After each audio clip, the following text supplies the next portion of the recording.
آپ کو 2023 میں عروج پر نظر آئی، 2024 میں یہ عروج کم ہوتا ہوا آپ کو نظر نہیں آتا۔ دہشت گردی بہرحال اللہ نہ کرے اس کی وجہ سے انتخابات ڈیلے ہوں، کیونکہ بہت بڑے پیمانے پر کوئی واقعہ ہوگا تو انتخابات اس سے متاثر ہوں گے، لیکن فی الحال جو بہاؤ ہے انتخابات کے عمل کا وہ آپ کو انتخابات کے دن کی طرف جاتا ہوا نظر آ رہا ہے۔ کوشش یقیناً کی جا رہی ہے، بعض نگران ویسٹڈ انٹرسٹ بھی اس کے اندر انوالو ہے کہ کسی نہ کسی طریقے سے ان کی جو طاقت ہے وہ کم اور کمزور نہ ہو اور ختم نہ ہو۔ طاقت جس کے پاس آتی ہے وہ چھوڑنا اس کو نہیں چاہتا، لیکن میرے خیال میں اب وہ مرحلہ گزر چکا ہے اور انتخابات لڑکھڑاتے ہوئے، ڈگمگاتے ہوئے، تنازعات میں گھرے ہوئے اپنے حتمی نتیجے کی طرف جاتے ہوئے آپ کو نظر آ رہے ہیں۔ دوسرا بڑا سوال ہے انتخابات کون جیتے گا؟ ایکسپرٹ اس کے بارے میں کیا بات کر رہے ہیں؟ دیکھیے، انتخابات اگر ہو رہے ہیں اور اگر ہو جائیں گے تو اس وقت تو یہی لگ رہا ہے کہ پاکستان مسلم لیگ نون ہی ایک بڑی پارٹی کی اس حیثیت سے سامنے آئے گی۔ ہاں، وہ جتنا کمفرٹیبل ہو کے پہلے وہ انتخابات لڑتے تھے، اب کم از کم وہ تو مجھے ہوتا ہوا نظر نہیں آ رہا کہ یہ انتخابات شاید ان کے لیے آسان نہیں ہوں گے، اور یقینی طور پر شاید نہیں ہیں۔ اور اگر وہ نمبر آف سیٹس ان کی، میں ابھی بھی سمجھتا ہوں کہ بہت زیادہ کو اوور ویلمنگ میجورٹی ان کے نہیں ہوگی، شاید وہ سمپل میجورٹی کا فگر بھی شاید ان کے لیے مشکل ہو جائے، لیکن ایسا ہی ہے کہ پھر وہ ایک مخلوط ٹائپ کی نئی حکومت ہوگی، ایک کنٹرولڈ حکومت ہوگی، ایک شاید الاؤ می ٹو سے شاید ایک اور مینوفیکچرڈ حکومت ہم بنتے ہوئے دیکھ رہے ہیں آنے والے وقت کے اندر۔ انتخابات کون جیتے گا اس کے بارے میں تو کوئی نجومی ہی آپ کو بتا سکتا ہے، لیکن جو زمینی حقائق ہیں اس کے پیش نظر آپ کو پاکستان مسلم لیگ نون بائی ڈیفالٹ انتخابات میں جیت کی طرف جاتے ہوئے نظر آ رہی ہے۔ اس وجہ سے نہیں کہ کسی کی خواہش ہے یا کسی کا دل کر رہا ہے کہ نون لیگ جیتے، عوام کو بہرحال اپنی رائے کے اظہار کا حق ہے اور چناؤ کا حق ہے، اور چناؤ کا جب وہ حق استعمال کرتے ہیں اور رائے کا اظہار کرتے ہیں تو اس وقت یا اس دن معاملات پلٹ بھی سکتے ہیں، لیکن جو پولیٹیکل سپیکٹرم ہے، جو زمینی حقائق ہے، اس کے اندر نون لیگ کے سامنے کوئی بڑی مشکلات نہیں ہے۔ ان کا بڑا اوپوننٹ پاکستان تحریک انصاف آپ کو شکست و ریخت کا شکار ہوتا ہوا نظر آتا ہے، اس کے اندر آپ کو مسائل کی بھرمار نظر آتی ہے۔ نون لیگ کے کینڈیڈیٹس جو ہیں اپنے اپنے حلقوں کے اندر جمع ہوئے ہیں، ان کے کاغذات نامزدگی منظور ہو گئے ہیں، ان کی قیادت کے کیسز ظاہراً ختم ہو گئے ہیں، تو قیادت بھی موجود ہے، ان کے کینڈیڈیٹس بھی موجود ہیں، اور نگران حکومت کے ذریعے جو انہوں نے سہولت اپنے لیے استعمال کی ڈیولپمنٹ پروجیکٹس کی، وہ بھی ان کے پاس موجود ہے۔ ان کی کیمپین بھی آپ کو توانا نظر آئیں گی، اور جو ان کے اوپوننٹس ہیں پنجاب میں بالخصوص، وہ آپ کو وہ جان پکڑتے ہوئے نظر نہیں آ رہے جو الیکشن سے پہلے ان کو کسی بہت بڑے چیلنج کا سامنا کروا سکتی تھی۔ تو ان تمام حالات کے پیش نظر آپ کو مسلم لیگ نون انتخابات کی طرف جاتی ہوئی، اور اگر انتخابات ویسے ہی ہوئے جیسے کہ ہوتے ہوئے نظر آ رہے ہیں تو اس میں وہ جیت حاصل کر پائے گی۔ لیکن یہ ذہن میں رکھیں جیت کے بھی مارجنز ہوتے ہیں، ہمیں لگتا یہ ہے کہ یہ جیت کا مارجن مسلم لیگ نون کی توقعات سے اگر وہ جیتتی ہے بہت کم ہوگا، اور کولیشن حکومت بنتی ہوئی نظر آئے گی۔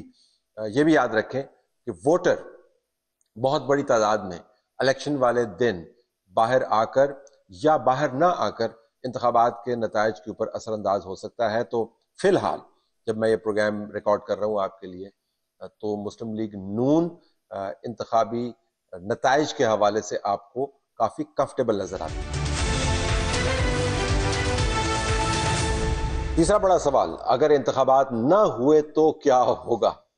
یہ پہلے دونوں سوالوں کے بالکل برعکس آپ کو نظر آتا ہے، لیکن یہ سوال پاکستان کے اندر پوچھا جا رہا ہے۔ ماہرین اس کے اوپر کیا بات کرتے ہیں؟ دیکھیں، ایک تو بات صاف نظر آتی کہ اس وقت اگر دیکھا جائے تو ملٹری جو ہے وہ باوجود اس کے کہ ڈائریکٹ پاور میں نہیں ہے، لیکن اگر دیکھا جائے تو وہ ہر شعبہ جو پاور سینٹرز ہیں اس میں ملٹری کا اثر نسوخ بڑھا ہے، کم نہیں ہوا ہے. اور میں سمجھتا ہوں کہ یہ آگے چل کے یہ پھر ایک وجہ بن سکتی ہے سول اینڈ ملٹری کے درمیان اعتراضات کا، اختلافات کا ذریعہ بن سکتی ہے. آگے چل کے ایک بہت بڑا چیلنج ہوگا کوئی بھی منتخب حکومت کا کہ جو ہے وہ کس طرح سے سول اینڈ ملٹری ریلیشنز کو بنا سکے، اور خاص طور اس وقت جب کہ ملٹری آلریڈی اتنی گہری طور پہ جو ہے اس ریاست کے تمام اداروں میں ہے. تو سول ملٹری ٹائز کے لیے پاکستان کو سٹیبلائز کرنے کے لیے انتخابات کا ہونا بڑا ضروری ہے، لیکن چونکہ پاکستان امکانات کا ملک ہے اور اگر انتخابات نہ ہوئے تو کیا ہوگا؟ تو پھر چھوٹا ڈیلے نہیں ہوگا. اگر چھوٹے ڈیلے کی وجہ کوئی واقعہ بنتا ہے تو وہ چھوٹا ڈیلے ہوگا، لیکن اگر یہ فیصلہ ہو گیا کہ کسی بھی وجہ سے انتخابات ہم نے نہیں کروانے تو پاکستان کے اندر موجودہ نظام اپنی حیثیت ترکیبی یا اپنی شکل برقرار نہیں رکھ پائے گا. اسٹیبلشمنٹ کا زور جو ہے وہ سر چڑھ کر بول سکتا ہے، اس وجہ سے نہیں کہ اسٹیبلشمنٹ یہ سوچ رہی ہے، اس وجہ سے کہ پاکستان میں اسٹیبلشمنٹ کا ایک ڈیفالٹ آپشن رہا ہے. اگر انتخابی عمل تعطل کا شکار ہوتا ہے یا انتخابی عمل کو آگے لے جانے کے بعد کے نتائج سے پاکستان کی اسٹیبلٹی اسٹیبلشمنٹ کی اسیسمنٹ میں آپ کو متاثر ہوتے ہوئے نظر آتی ہے تو پھر انتخابات نہیں ہوں گے، اور انتخابات نہیں ہوں گے تو پھر ایک کیبنٹ آف آل ٹیلنٹس بنوانے کی کوشش کی جائے گی اور کیئر ٹیکر سیٹ اپ کو ایکسٹینڈ کروانے کی کوشش کی جائے گی. اس کے اندر ایک نہیں، دو نہیں، درجنوں لیگل درد سر ہیں، اور جس قسم کا مزاج سپریم کورٹ کا ہے اور کورٹس کا جنرلی ہے، ان کے پیش نظر یہ درد سر حل نہیں ہو سکتے. تو میری نظر میں یہ بہت بڑا رسک ہوگا انتخابات کو نہ کروانے کا، انتخابات کو رکوانے کا یا کسی اور تجربے کی طرف پاکستان کو لے جانے کا. لیکن اگر انتخابات کسی واقعے کی وجہ سے وقتی طور پر متاثر ہو کر ڈیلے نہیں ہوتے تو پھر یہ ڈیلے لمبا ہوگا. ہم امید کرتے ہیں کہ ایسا نہ ہو. 2024 پاکستان کے اندر ایک اور تجربات میں سے تجربے کا سال نہیں ہونا چاہیے، تجربات کو سمیٹنے کا سال ہونا چاہیے. ہم امید کرتے ہیں کہ یہ سوال محض ایکڈیمک ویلیو رکھے گا اور پوچھا جائے گا، لیکن اس کا جواب یہی ہوگا کہ جی انتخابات تو ہو رہے ہیں. 2024 میں عمران خان کا کیا بنے گا؟ عمران خان کے مقدمات کس طرف جائیں گے؟ ایکسپرٹ کی رائے سنیے. سال 2024 عمران خان کے لیے کیسا رہے گا، یا اس کے مقدمات کنکلوڈ ہو پائیں گے یا نہیں ہو پائیں گے؟ اس حوالے سے جو میرا اپنا جو قیاس ہے اس کے مطابق تو یہ تمام کے تمام مقدمات کنکلوڈ ہو جائیں گے، اور ممکن ہے کہ جو سائفر کیس ہے یہ جو اس سال کے شروع میں ہی کنکلوڈ ہو جائے. اور جو ان کی اپیلیں ہیں توشہ خانہ کے حوالے سے، جس میں ان کی مس ڈیکلریشن کے حوالے سے جو الیکشن کمیشن میں انہوں نے اپنا فارم 20 سبمٹ کرایا ہے، یہ کیس بھی ان کی جو اپیلیں ہیں وہ کنکلوڈ ہو جائیں گی.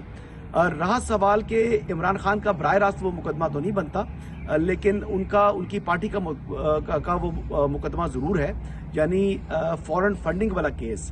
تو اس حوالے سے بھی مجھے توقع ہے کہ یہ مقدمہ اسی سال کنکلوڈ ہو جائے گا. لیکن تو مجموعی طور کے اوپر اگر بات کریں کہ بانی چیئرمین تحریک انصاف عمران احمد نیازی کے لیے سال 2024 کیسا ہوگا، تو وہ میرے حساب سے سال 2023 کا تسلسل ہوگا. مئی کے بعد سے جو سال 2023 شروع ہوا ہے، یعنی آدھا سال، اگر اس کے پہلے 2023 کو دو حصوں میں تقسیم کیا جائے، ایک آدھا سال جو کہ مئی تک تھا، اور مئی کے بعد کا جو سال ہے جس میں ان کی مشکلات میں خاصا اضافہ ہوا ہے، مجھے یہ مشکلات ان کے لیے کم ہوتی دکھائی نہیں دے رہی. لیکن بہرحال ان کے مقدمات ضرور کنکلوڈ ہوں گے. انتخابات کے معاملے کو اگر آپ نے تجزیاتی گرفت میں لے کر آنا ہے تو عمران خان کے کیسز کے معاملے کو بھی تجزیاتی احاطے میں لے کر آنا ہوگا. جو ایکسپرٹ کی رائے ہے اس کے مطابق تو ظاہر ہے کہ یہ cases open and shut case ہیں، بڑے سیریس مراحل سے گزر کر اس نتیجے پر پہنچے ہیں، اور وقتی براعت یا وقتی سہولت مہیا ہونے کے باوجود یہ کیسز عمران خان کے گلے پڑیں گے اور ان کی حتمی ڈسکوالیفیکیشن کے اندر کلمینیٹ کریں گے. پاکستان تحریک انصاف کا خیال ہے کہ وہ اسٹریٹ کو ایجیٹیٹ کر کے، وہ کورٹس کی مدد حاصل کر وہ کسی نہ کسی طریقے سے بین الاقوامی کیمپین چلوا کر عمران خان کے لیے کوئی بیچ کا راستہ نکال پائے گی. لیکن جس طریقے سے یہ کیسز کلوز ہو رہے ہیں، ان کی گرفت آپ کو حتمی نظر آتی ہے. کریڈیبلٹی ان کیسز کی کیا ہوگی ان کے نتیجے میں جو سزائیں ڈسپینس کی گئی ہیں وہ ہمیشہ سے کنٹیسٹ ہوتے رہیں گے، پی ٹی آئی کبھی ان کو مانے گی نہیں، لیکن ان کے ماننے یا نہ ماننے سے عمران خان کی سیاسی صحت میں کوئی بہتری آنے کی امید نہیں ہے. تو ہمیں بھی یہ لگتا ہے یہ کیسز ختم ہوتے ہوئے نظر نہیں آ رہے بلکہ اپنے اختتامی مراحل کی طرف جاتے ہوئے نظر آ رہے ہیں، جس میں عمران خان کا سیاسی مستقبل آپ کو تاریک ہوتا ہوا نظر آ رہا ہے. اور اس کی وجہ کسی کی خواہش یا کسی کا بغض نہیں ہے، بنیادی وجہ یہ ہے کہ عمران خان کو اس وجہ سے نہیں نکالا گیا تھا یا اس وجہ سے جیل میں نہیں ڈالا گیا ہے کہ ان کو باہر آنے دیا جائے اور باہر آ کے انتخابات لڑنے دیا جائے یا ان کو باہر نکالا جائے. ان کو نکالا گیا ہے اور کیسز کو شروع کیا گیا ہے کیسز کو کنکلوڈ کرنے کے لیے. تو شاید نواز شریف کی جو اگزامپل دی جاتی ہے وہ اس کے اوپر زیادہ جچتی نہ ہو، بیٹھتی نہ ہو موازنے کے طور پر جو عمران خان کی حالت ہے. عمران خان کے کیسز کافی سنجیدہ ہیں اور 2024 میں آپ کو ان کے جو نتائج ہیں وہ بھی دیکھنے کو ملیں گے. 2022 کا سب سے بڑا سوال، 2023 کا سب سے بڑا سوال 2024 میں بھی آپ کو نظر آئے گا کہ عمران خان اور اسٹیبلشمنٹ کی لڑائی کس طرف جائے گی. ایکسپرٹس اس کے اوپر کیا بات کرتے ہیں؟ آپ کا سوال تھا کہ بیانیہ جو ہے ایک طرف سے عمران خان کا اور دوسری طرف سے اسٹیبلشمنٹ کا، ان کی کشمکش جو ہے، یہ الیکشن اب آ رہی ہے تو کن کا بیانیہ زیادہ مضبوط ہوگا. میرے نزدیک بیانیہ صرف جو ہے وہ کافی نہیں بلکہ جو بنیادی حقیقات ہیں وہ بہت ضروری ہے.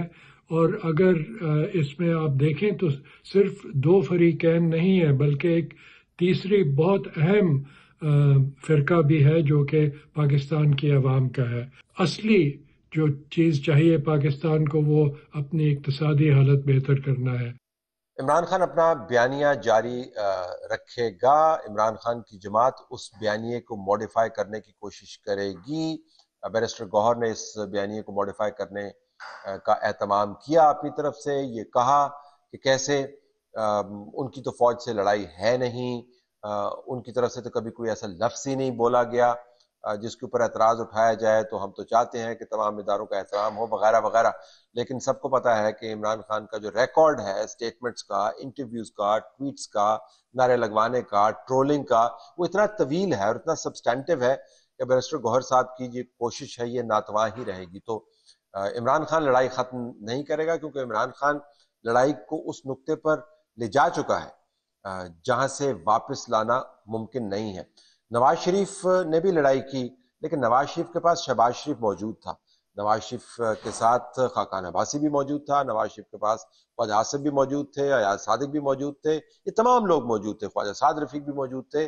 تو ایک ونڈو کھلی ہوئی تھی اسٹیبلشمنٹ کے ساتھ بات چیت کرنے کی. وہ ونڈو عمران خان کے پاس اویلیبل نہیں ہے. دوسری بات، اسٹیبلشمنٹ نے یہ دیکھ لیا ہے کہ عمران خان نے لڑائی تو ایک کی ہے، نواز شریف نے شاید لڑائیاں 3 کی ہوں، لیکن عمران خان نے ایک لڑائی میں ہی جو رفتار دکھائی ہے، جو اڑان دکھائی ہے، جو زہریلا پن دکھایا ہے، اس کا ثانی نہیں ہے. اور عمران خان اگر واپس آئے گا تو جی ایچ کیو کو توڑ کے واپس آئے گا انتظامی طور پر، یعنی اپنے پسند کے لوگ لگوا کر واپس آئے گا جو کسی بھی ادارے کو کسی بھی طور قبول نہیں ہوتا. تو عمران خان کی لڑائی، اسٹیبلشمنٹ کی لڑائی صرف بیانیے کی لڑائی نہیں ہے، یہ حقیقی لڑائی ہے اور حقیقی لڑائی ہمیں ختم ہوتی ہوئی نظر نہیں آتی. اور اس میں جیتے کا ظاہر ہے وہی جس کے پاس طاقت زیادہ ہے، اور وہ طاقت صرف سیاسی طاقت نہیں ہے، وہ طاقت انتظامی طاقت ہے، وہ طاقت اس امر کی طاقت ہے کہ کیسے انہوں نے ایک پروجیکٹ شروع کیا اور اب وہ سمجھتے ہیں کہ ہم ہی نے اس پروجیکٹ کو ختم کرنا ہے. تو عمران خان اور اسٹیبلشمنٹ کی لڑائی جاری رہے گی.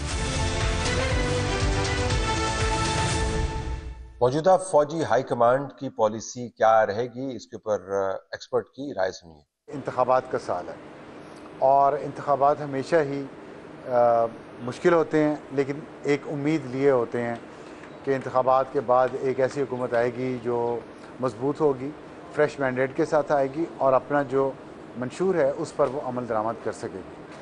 دوسری بات یہ ہے کہ پاکستان میں سول اور ملٹری جو تعلقات ہیں وہ ہمیشہ سے ہی آئیڈیل نہیں رہے. تو اس سول ملٹری امبیلنس کو بیلنس کرنا بہت ضروری ہے. یہ سمجھتا ہوں کہ اس ہائیبریڈ نظام سے جو پچھلے 6-7 سال سے اس ملک میں چل رہا ہے اس میں اس کا انجام، اس کا نتیجہ آپ کے سامنے ہے. اس سے ملک کی جو حالت ہے اسی کی وجہ سے. یا تو ہم ہوتا ہے نا کہ آج سے 6 سال پہلے ہمارے بہت برے حالات تھے اور آج 7 سال بعد ہم بہت بہتر جگہ پہ پہنچ چکے ہیں، تو پھر تو آپ کہتے ہیں یہ نظام بہت اچھا ہے، بہت کامیاب ہے. لیکن اگر جو بھی اس ہائیبرڈ نظام کے اثرات عام آدمی تک بہتری کے نہیں پہنچ پا رہے، تو سادہ سا مطلب ہے اللہ کے بھائی کہ یہ نظام ناکام ہو چکا ہے. یہ نظام تباہی کی طرف لے کے جا رہا ہے. اس کو جتنا لٹکائیں گے تباہی اتنی بڑھے گی. تو بہتر یہی ہے کہ ہم سول ملٹری بیلنس کریٹ کریں، اور اس میں دونوں اطراف کو اپنا اپنا رول پلے کرنا پڑے گا خلوص نیت کے ساتھ. ملٹری کو چاہیے کہ اس نے جو سویلین سپیس لی ہے وہ واپس سویلینز کو دے اور پیچھے جائے، ان کا جو آئین اور قانون کے تحت رول ہے وہ ادا کرے. اور سویلینز کو یہ چاہیے کہ وہ انسان اچھے انسانوں کی طرح، پروفیشنلز کی طرح آگے بڑھ کے اپنی ذمہ داری لیں. یقیناً ایسا ہونا چاہیے، لیکن ایسا ہوتے ہوئے ہمیں نظر آ نہیں رہا. اس کی بہت سی وجوہات ہیں. ایک تو یہ کہ عمران خان کا تجربہ کرتے ہوئے اسٹیبلشمنٹ نے اپنی جڑیں بڑی گہری کی. عمران خان کا تجربہ کرتے ہوئے، ان کو طاقت میں لاتے ہوئے اسٹیبلشمنٹ نے اپنا اثر و رسوخ بہت بڑھایا. عمران خان خود بطور پرائم منسٹر یہ مان چکے ہیں کہ کیسے بہت سارے کام وہ اسٹیبلشمنٹ کے ذریعے کروایا کرتے تھے. تو یہ تو ایک عمران خان کا فیز ہے. پی ڈی ایم کے فیز کے اندر بھی آپ کو اسی قسم کے معاملات نظر آئیں گے. اگر آپ تاریخ کے اوراق کو چھانے تو اس میں اسٹیبلشمنٹ کا رول آپ کو سر چڑھ کر بولتا ہوا نظر آئے گا. پھر نگران حکومت جو موجودہ فیز ہے، اس کے اندر بھی اسٹیبلشمنٹ کی چھاپ آپ کو نظر آئے گی. تو جب ایک طویل عرصے سے ایک تاریخ ہے پاکستان کی، طویل المدت تاریخ، اور اس کے بعد ایک حالیہ تاریخ ہے، جب آپ ان کو اکٹھا کرتے ہیں تو آپ کو لگتا ہے کہ ایک ایسا ردم بن چکا ہے جس کے اندر جنرل عاصم منیر کے لیے اس کو رول بیک کرنا ممکن نہیں ہے. اور دوسری بات یہ کہ جنرل عاصم منیر نے چاہے وہ انویسٹمنٹ فیسیلیٹیشن کونسل ہو، اس کے ذریعے خارجہ پالیسی کے اندر ان کے دورے ہوں، امریکہ کا دورہ انکلوڈیڈ، معاشی امور کے اوپر ان کی ریفلیکشنز ہوں یا ان کی پالیسی ہو، سوشل میڈیا سے متعلق ان کی بات چیت ہو، تو انہوں نے اپنے آپ کو تمام شعبہ زندگی کے اندر رکھا ہے انوالو، اور وہ انوالومنٹ آپ کو رول بیک ہوتے ہوئے نظر نہیں آئے گی. اب یہ پلے آؤٹ کیسے ہوگا جب نئی حکومت آئے گی، یہ اٹس اینی باڈیز گیس کہ آنے والے دنوں میں جو حکومت ہے وہ اس ایکسپینڈڈ رول کے ساتھ انگیج کیسے کرے گی. لیکن یہ خیال کہ ہر کوئی اپنا اپنا رول پلے کرے، میرے خیال میں 2024 میں ہوتا ہوا عملی طور پر نظر نہیں آ رہا. سب سے بڑا سوال جو 2018 کا بھی سوال تھا، 19 کا بھی، 20 کا بھی، 21 کا بھی، 22 کا بھی، 23 کا بھی اور 24 کا بھی وہی سوال رہے گا. اور وہ سوال ہے کہ کیسے معیشت کو سنبھالا دیا جائے. پاکستان کی معیشت کے چیلنجز کیا ہیں؟ ایکسپرٹ اس کے بارے میں کیا کہتے ہیں؟ جیسے ہی حکومت بنے، جو ایکسپیکٹڈ ہے کولیشن گورنمنٹ ہوگی، وہ جتنی جلد سے جلد آئی ایم ایف کے پاس جائے، آئی ایم ایف سے معاہدہ کرے، اتنا ہی پاکستان کے لیے، عوام کے لیے اچھا ہے اور پاکستان کی معیشت کے لیے اچھا ہے. اگر ہم پاکستان کا ماضی دیکھا جائے، اگر وہی والی غلطیاں ہم دہرائیں گے ماضی کی حکومتوں نے جو کی ہیں، تو اور ہم آئی ایم ایف میں نہیں جائیں گے تو ہمیں اس سے بدتر صورتحال کا سامنا کرنا پڑ سکتا ہے. ریسنٹلی فچ ریٹنگ ایجنسی ہے، اس نے پاکستان کو CCC ریٹنگ دی ہے. اس کا مطلب یہ ہے کہ پاکستان ابھی بھی سٹیبل اکانومی کی پوزیشن میں نہیں ہے. آپ اس کو سٹیبل اکانومی نہیں کہہ سکتے. لانگ ٹرم میں پاکستان ول اسٹرگل اگر ہم اپنے ریزروز کو کنٹرول نہیں کریں گے. ابھی پاکستان کا جو ڈالر اور روپی کا جو انٹر بینک اور کرب مارکیٹ ریٹ ہے وہ تھوڑا سا نیرو ڈاؤن ہوا ہے، لیکن اس کو میں اور بہتری لانے کی ضرورت ہے. تو یہ سارے چیلنجز جو ہیں وہ ہمارے سامنے ہیں.